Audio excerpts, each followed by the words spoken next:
He's got the suit. Buddy, what are you... Gameplay. Oh my god. Oh!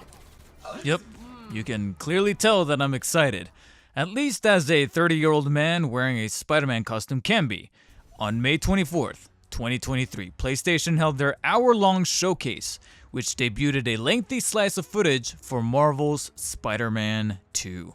Almost a full 2 years since it was first revealed in 2021, and 5 years since the release of the first game. But why am I reacting this way exactly? Why does further information of Insomniac's follow-up to their 2018 superhero juggernaut get such a rise out of me? Here's the thing, it made sense for the marketing to start picking up around this time. On May 4th, 2023, Insomniac Games confirmed that Spider-Man Remastered for the PlayStation 5 was going to be available for purchase as a standalone game for $50, or $10 to upgrade from the PlayStation 4 version. This meant Spider-Man 2 was definitely on the horizon and wanted to push sales riding off of that hype train. And the hype train was in fact real. Even before the showcase, it was starting to infect me like the way that the spider did to Peter after that bite. The more time passed, the more I kept thinking about the original game and how I kind of wanted to go through another run of that game. But then the pessimist 30-year-old stepped in and gave me pause. I held my experience with that original run in 2018 to such high regard that I feared tainting it with a new perspective 5 years later in 2023. Will the game hold as much weight as it did after all this time? Are there going to be any major flaws with the fundamentals of the game that now with the rose-colored glasses off are going to mar my experience? Is it really worthy of the personal 2018 Game of the Year title that I awarded it back then? Am I going to hate those Mary Jane segments like everyone else? It didn't help that I was also craving something very kinetic and fluid and arcadey after recently playing Hi-Fi Rush on the Xbox. And this, combined with the momentum of Spider-Man 2's advertising, made the stars align and made me finally suit up once again to take on the challenge. It was time to revisit Marvel's Spider-Man 5 years later.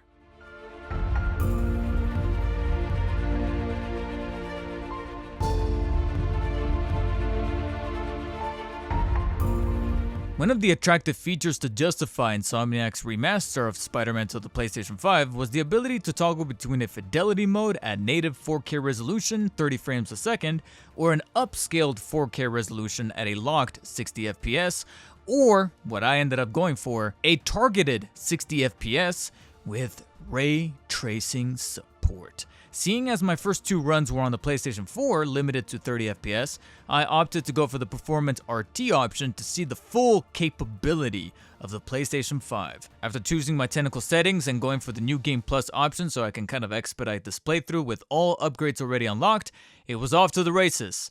Wilson Fisk is finally going to prison and Peter suits up with the classic suit before switching to the last suit I used when jumping out of the window. A little bummed that the immersion is slightly broken by this from the onset, but quickly forgivable after the game makes the wise decision to introduce arguably the best mechanic in the game: swinging. You can literally make arguments and debates about any other mechanic in not just this game, but practically any Spider-Man game in existence.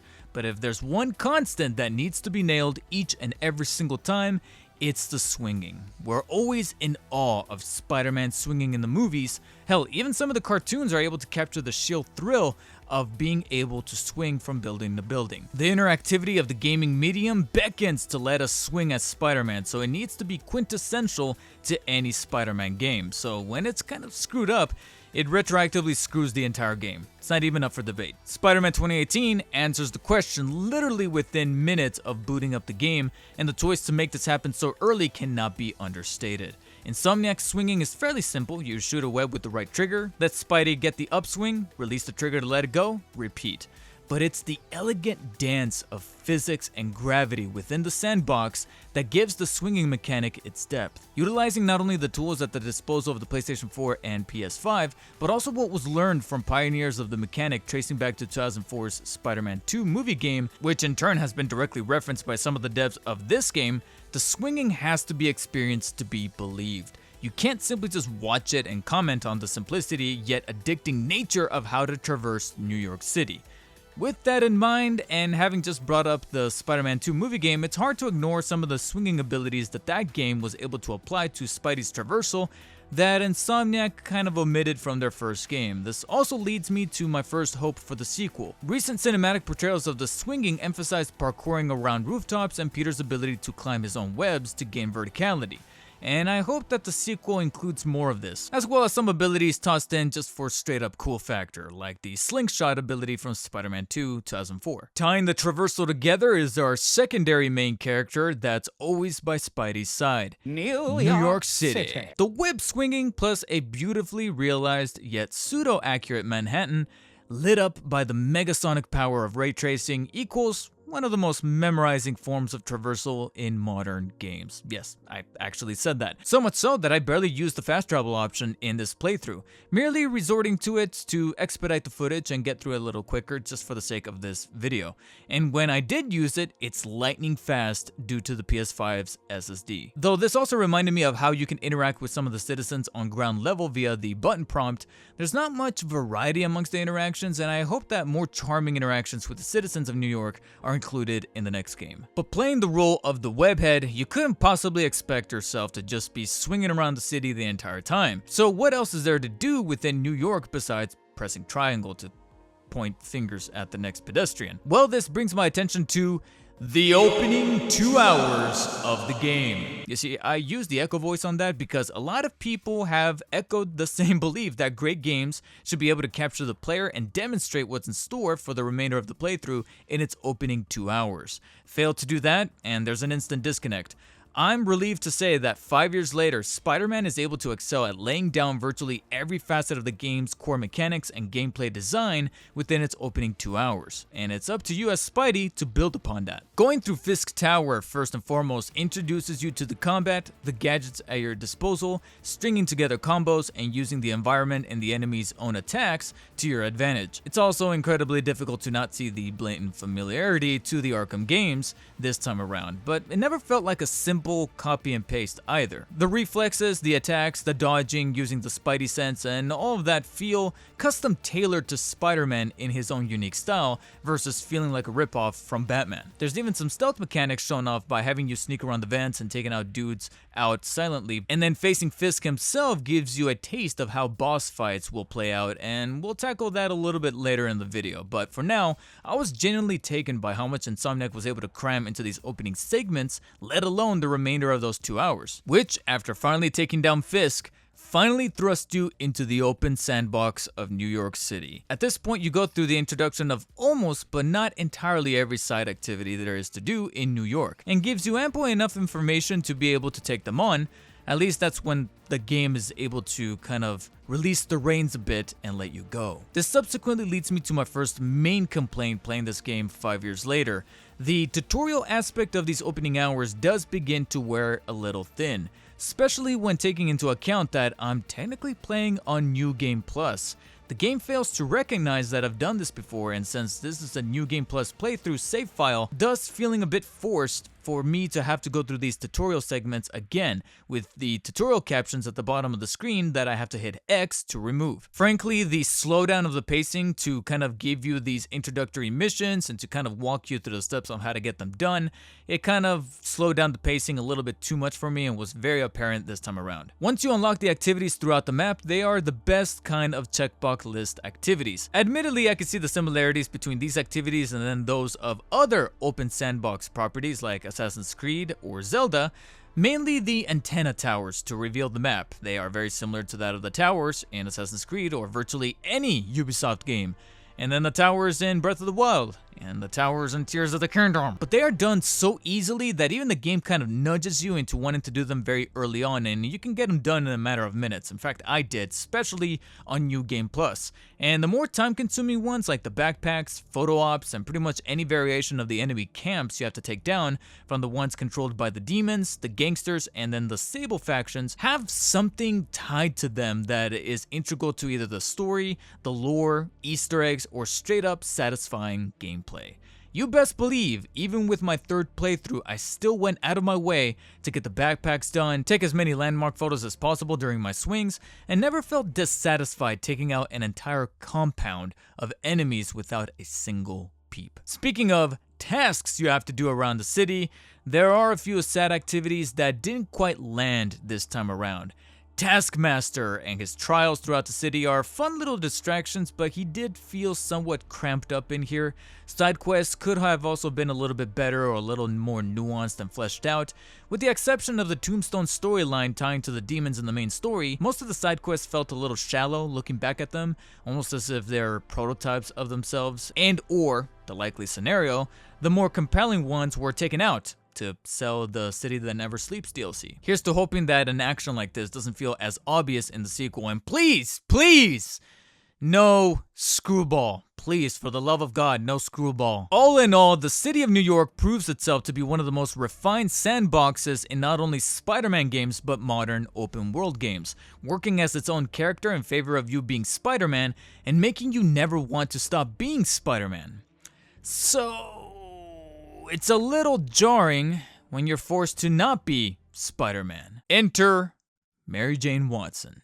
Let me explain. The years, as well as the PlayStation 4 Spider-Man community over on Reddit, have not exactly been that kind to this black screen with the subtitle 15 minutes earlier, as it often signifies a break from the usual gameplay you were enjoying as Spidey to then play as either Mary Jane or Miles Morales. The stealth element in these segments is mostly solid, mainly when you're up against more threatening enemies, but I definitely felt the break of pacing for the game from a gameplay standpoint and haven't aged exactly the best. The telltale sign that made me arrive at this conclusion was noticing how often I would kind of brute force my way through some of these segments instead of trying to actually think about how I can maneuver around a level or take on an enemy in a different manner that I haven't done before. Stealth games that know how to do this exceptionally, like the earlier Assassin's Creed games, Metal Gear Solid, or my personal favorite, Dishonored, never felt redundant when replaying them because often they would give you an incentive to try a different approach to taking out an enemy or steal that certain MacGuffin. These segments, again, from a gameplay perspective, feel like they're just kind of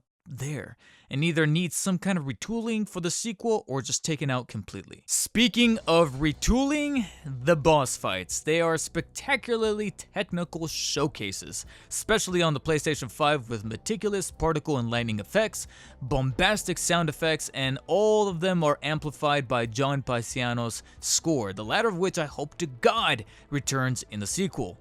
But with all of my upgrades and gadgets equipped in New Game Plus, they weren't all that thought-provoking as far as I can remember them being. If anything, I felt more connected with the gameplay and traditional enemy encounters throughout the city and story campaign than I did with any of the tentpole boss fights. Most of the fights this time around felt like they relied on a pattern that's easy to figure out or requires a small set of button inputs, one of which is almost always dodging. This point was made even more clear to me when I remembered that I had raised the difficulty to Spectacular for this playthrough, the first time that I have ever done so. The Spectacular difficulty also didn't feel all that different except for some non-boss fight enemies feeling a bit spongier and digging out more damage, but subsequently there were no changes in patterns or AI that I personally noticed, and the lack of genuine challenge from the boss fights extended to that of the QuickTime events. I'm not exactly on the camp of objecting QTEs, they have their place in gaming and can be made to build tension if done right. Look no further than Until Dawn for a very clear example of that. But here, even on Spectacular difficulty, there will always be a lot of time to get them wrong, and even when I did get them wrong on purpose, just out of curiosity, morbid curiosity at that, the game over screens aren't exactly as fun as those of Spider-Man 3 the movie. Help! Please! Someone! I'm going to die! There's a very easy opportunity to double down on these failed QTE animations if you include Venom in the mix for the future games. And I hope that Insomniac takes advantage of that. Maybe have Venom do something a little crazy and dark should you fail one of these QTEs. I think it's about time. With all that said, the gameplay and everything there is to do in this beloved city, above all else, is still fun. It's dynamic, all while remembering to keep the experience of being Spider-Man authentic. But to make an authentic Spider-Man experience, you can't just rely on the gameplay. you also need the right Spider-Man story. Our kickoff to the story is the ultimate arrest of Wilson Fisk, and Peter wants front row. What the f?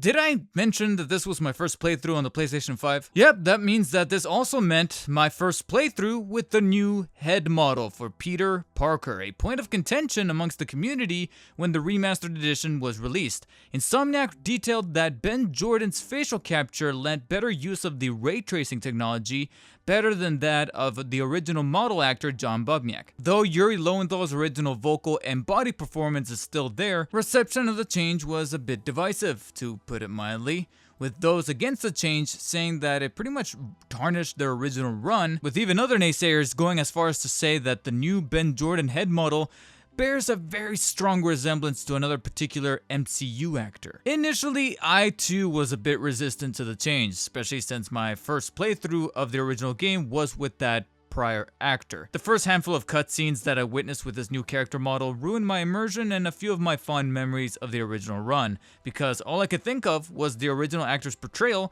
and how he was able to translate so many emotions through performance capture. But after about half a dozen hours or so, Ben Jordan's head model did grow on me a bit, and I was able to adapt. Not a fan of his little perma-smile thing that he's got going on, especially when he's in the neutral pose and he's still somewhat smiling.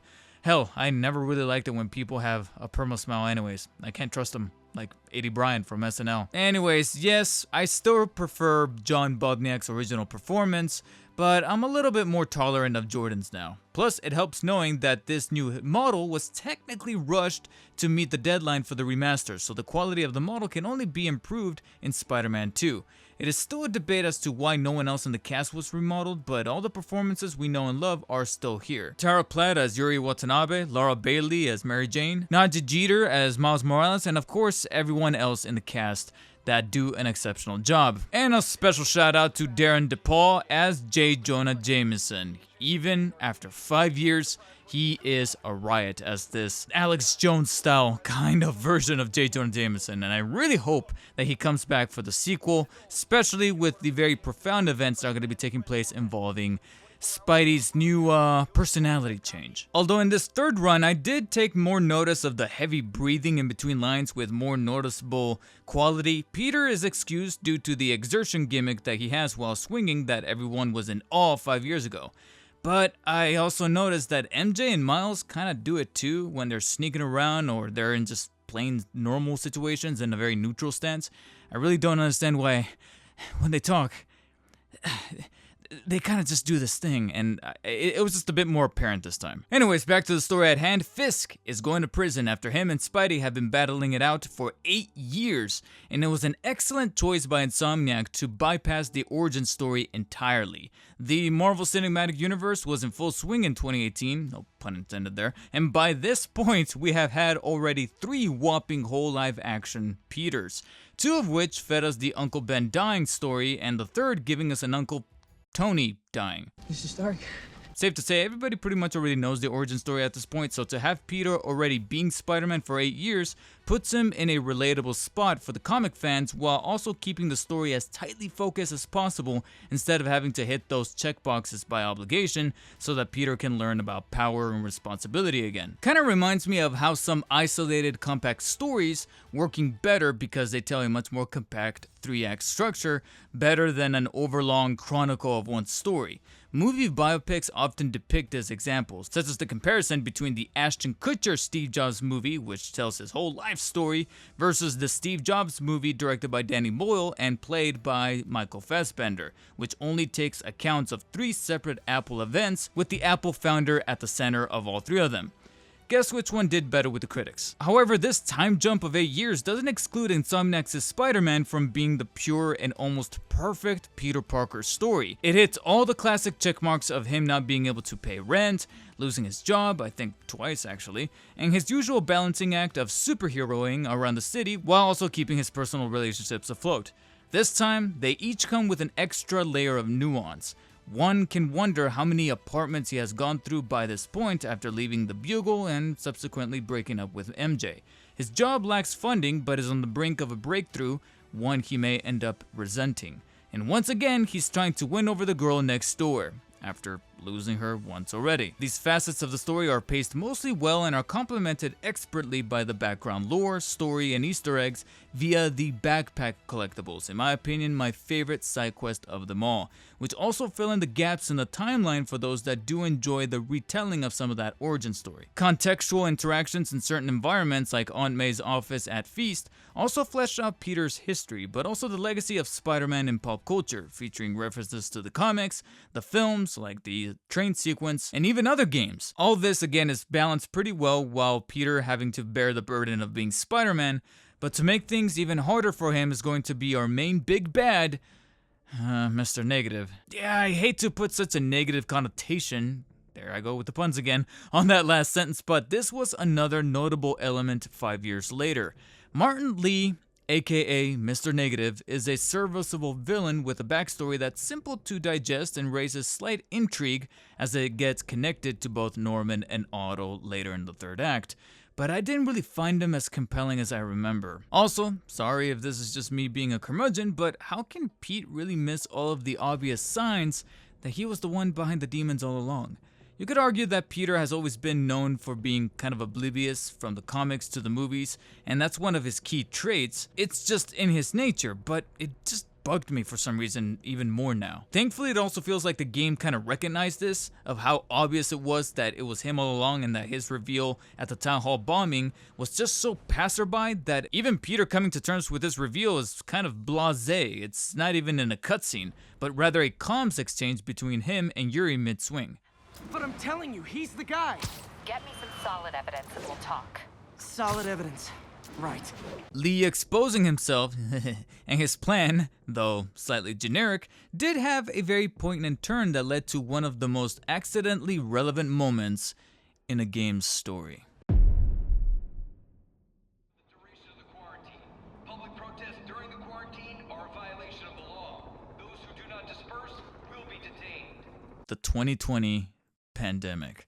I'd be lying if I didn't feel the chills of surrealism as I witnessed the emptiness of the New York streets, the coughs of pedestrians in the distance, and the neon lights warning people to stay home. In 2018, it was simply there to signify the switch to Act 3, changing the tone and feel of New York and raising the stakes. Now, it also serves as a bit of a brutal reminder of what many actually had to go through in New York through 2020. It was rather eerie to play through this segment with the real-world application, but also reinforced the relevancy that properties like Spider-Man can have. All we have to look for in an example would have to be the bridge scene from Raimi's original film, which was included to demonstrate how New York can come together for one of their own, especially after the national gut punch that was 9/11. But to me, the moment that hit me the most personally was this dramatic moment with Yuri wanting to be with her mom for her final moments. I'm going to my mom's. She's got it too. She's a widow, and no one should be alone when... I understand. Go. Yuri, thanks for all your help. The helpless tone in the voice of someone who had it together this whole time is very sombering and impactful. Sadly, this somber and weighty tone then felt undercut by the Sinister Six. Yeah, this sadly didn't age well either. The forced inclusion of Spider-Man's biggest villains breaking out of the raft about halfway through the game and Spidey going after them while more pressing matters are happening, like Feast being broken into, as well as the pandemic infecting the people of New York. I don't know, it just made me feel like I was playing through a Saturday morning cartoon through my third playthrough looking back, and it just didn't need to happen at this point in the story, even if it is handled with the quality of much more respected top-tier animated cartoons like Spider-Man the Animated Series, or my personal favorite, Spectacular Spider-Man. And that's not already counting the inclusion of Tombstone, Silver Sable, Black Cat, and the aforementioned Taskmaster's side quests. It's already feeling kind of crowded in here, and I'm hoping that an alpha villain like Venom will cull the herd in the sequel and doesn't get buried within it, because as that gameplay slice already showed us, we're getting the Lizard, we're getting Kraven, and if that map that Kraven was shown at the beginning of that preview is any indication, other power players from both the original Spider-Man game like Black Cat or Miles Morales like the Prowler are going to be making a return. And sadly, that has me fearing that Venom is going to get the same treatment as he did in Spider-Man 3. Hey, Parker. Two of the six, Mr. Negative and Scorpion, lead the game to what I like to call its Sony moments. You know, the moments in a lot of PlayStation exclusives where you have to press up to advance, hallucinations to torment the protagonist, surrealist art direction to make things much more dramatic than they have to be, and tell us the internal struggle that the protagonist is facing that we were already kind of picking up anyway. Perhaps games from the earlier life cycle of both the PlayStation 4 and Xbox One had moments like these that were universally accepted but have since gone a bit cliched. With this game already receiving so many comparisons to Arkham Asylum, we really didn't need another one to the memorable Scarecrow segments. But all of those detractions pale in comparison to what I like to consider the biggest victim of the fast-tracked villains and cartoon influence. His name is Otto. An emotional gut punch to Peter, coming in the form of a revelation. He's known as the master planner of the six as they are breaking out of the raft, so he needed to be there. He needed to be the mastermind to bring this entire plot together, and a logical excuse to have the Sinister Six break out of the raft in the first place. However, this is a much more different Otto Octavius. He's more of a friend than a mentor to Peter, even though he's able to fill in both roles quite adequately, and a lot more nurturing to Peter in the sense of bringing forth his love for science and the betterment of the world. He doesn't come off as cold as Alfred Molina's portrayal at the beginning of Spider-Man 2 or some other interpretations that we've gotten in the cartoons and even the comics, where he's just this really bombastic scientist that started off being good but then got influenced very Frankenstein-like or Dr. Jekyll-like by the tentacle arms. This was simply just an amplification of something that was just so buried deep down in his past that the good in him was trying really desperately hard to bury it. And Peter definitely saw that struggle. He just didn't think that he would go to the lengths that he ended up going in the third act. Naturally, however, the source material takes its course and he becomes neurally influenced by the system inside the arms.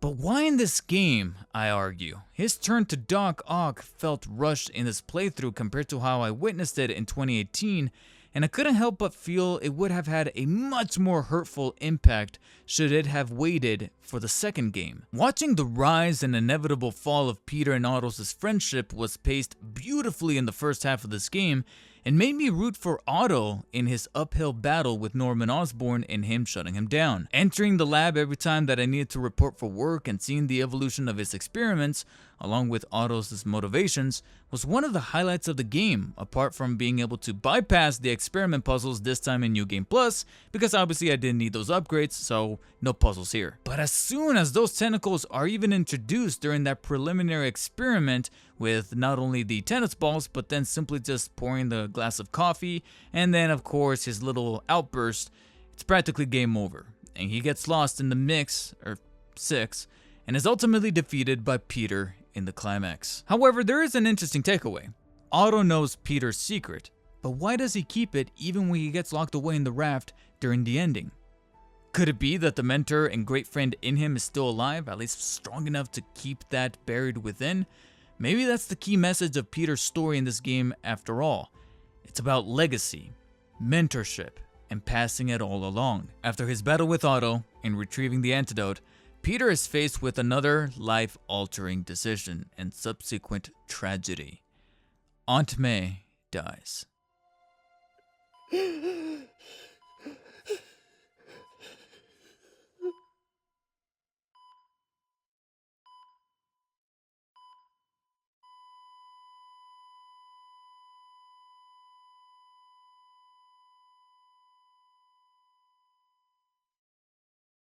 At the time, this shocked me because I had not seen this be tackled in a Spider-Man story outside of the comics.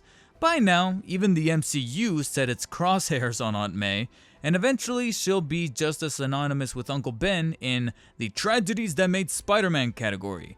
However, the key takeaway from this pivotal death is that Peter now has no mentor figure. He has no guidance or voice of wisdom.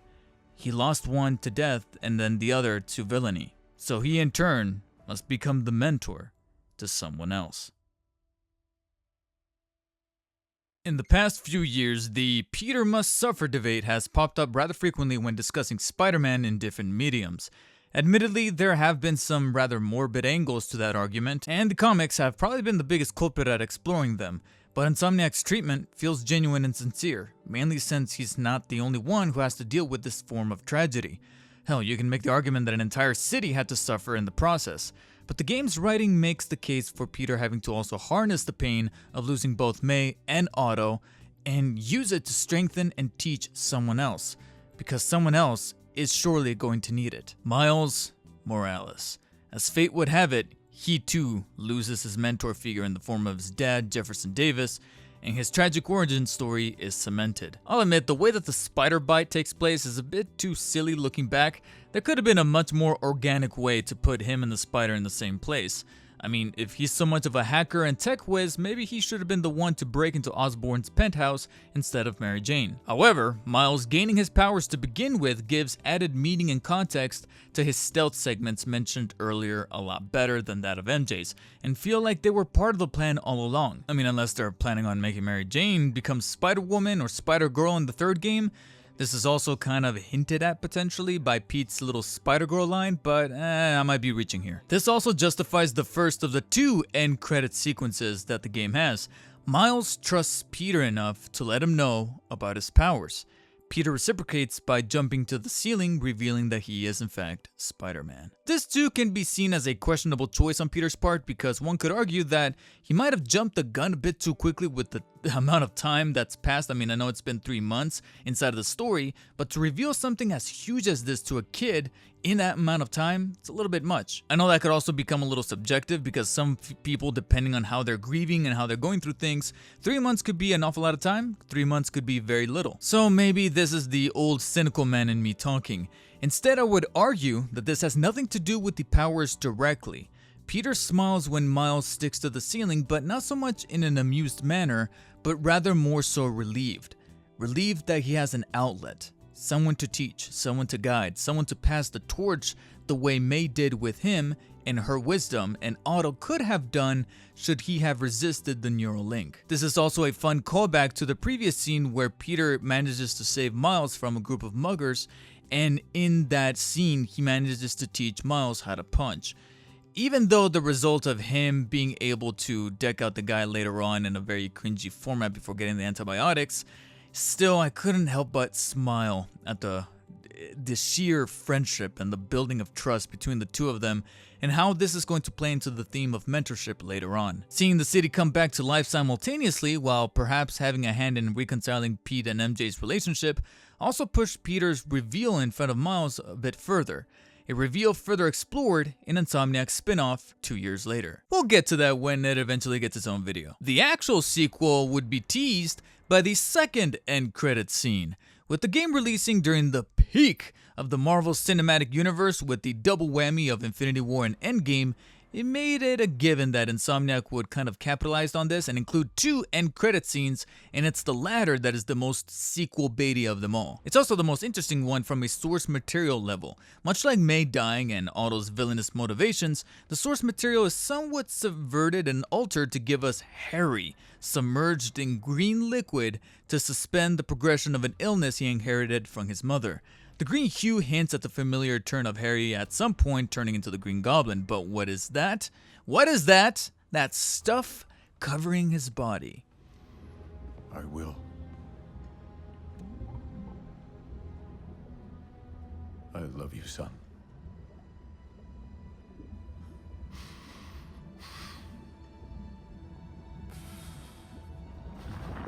Interesting.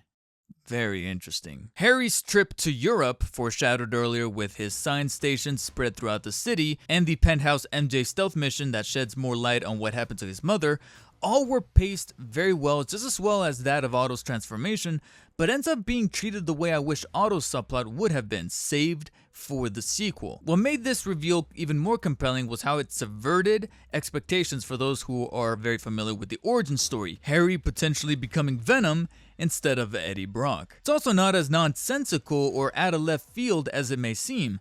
Kinda makes sense for a nefarious billionaire like Norman Osborn to seek out the alien material that fell around Manhattan Island to experiment on and use it to try and save his son, and maybe make some money in the process. The symbiote's personality-changing effects are also very similar to that of the serum that gives birth to the Goblin, and if we're going by the comics here, ends up just as tragically poetic for both Harry and Norman. So what about Eddie Brock? Will he be an ally? Or perhaps there's a switch in places. Eddie becomes the Goblin instead, Peter becomes Venom, and it's him underneath the symbiote all along based on that recent gameplay slice that people, are, myself included, are picking apart.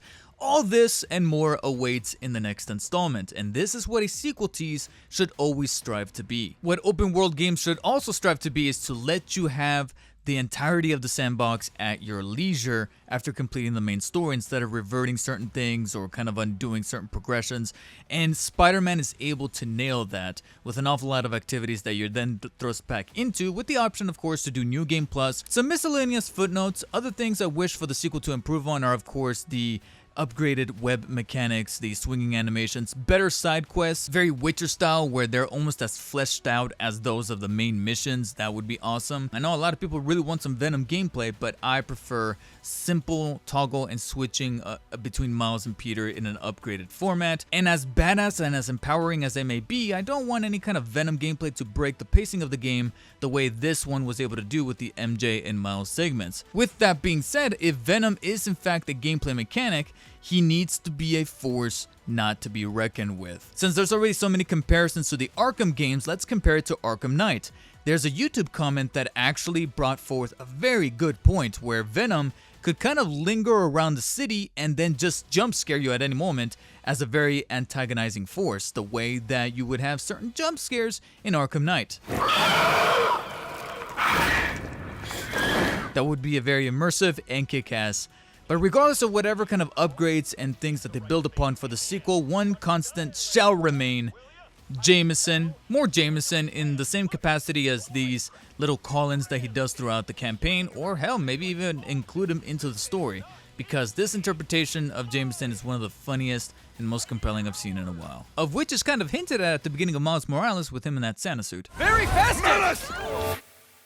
This may sound like a bit of a non sequitur, but stick with me. Recently, my girlfriend and I sat down and watched A League of Their Own with Gina Davis and Tom Hanks. Everyone knows the famous "there's no crying in baseball" line, but not many talk about the line that stuck more profoundly with me, which is said by Hanks' character later in the film. It's supposed to be hard.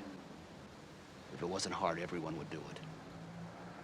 The hard is what makes it great. Goes without saying that this not only applies to baseball, but of course, all the best things worth doing in life. Purely thinking hypothetically, we would imagine it would be hard to be Spider-Man, but if we were to be a little serious now, it would be even harder to develop a game around Spider-Man. Making sure to get the swinging right, boss battles need to look and feel epic, combat needs to feel tight while playing as Spidey the way Arkham combat felt like it needed to for Batman, and the story needs to walk the fine tightrope of feeling refreshingly new while also remaining faithful to the source material. And that's not including all the bugs and glitches the devs will have to probably crunch to make sure that the damn thing goes gold. And don't take that as my way of condoning crunch, but sometimes things need to happen and these decisions need to be made as a collective group. I don't envy the developers one bit in this scenario, but as Jimmy Dugan did say, the hard is what makes it great. I imagine it's hard to be Spider-Man. It's a tiny bit hard for me to accept the game's imperfections I found while making this retrospective, but it's even harder still to make a Spider-Man game. But it's that hard that made Spider-Man a great game, and after 5 years, it's the hard that made everyone over at Insomniac Games be greater.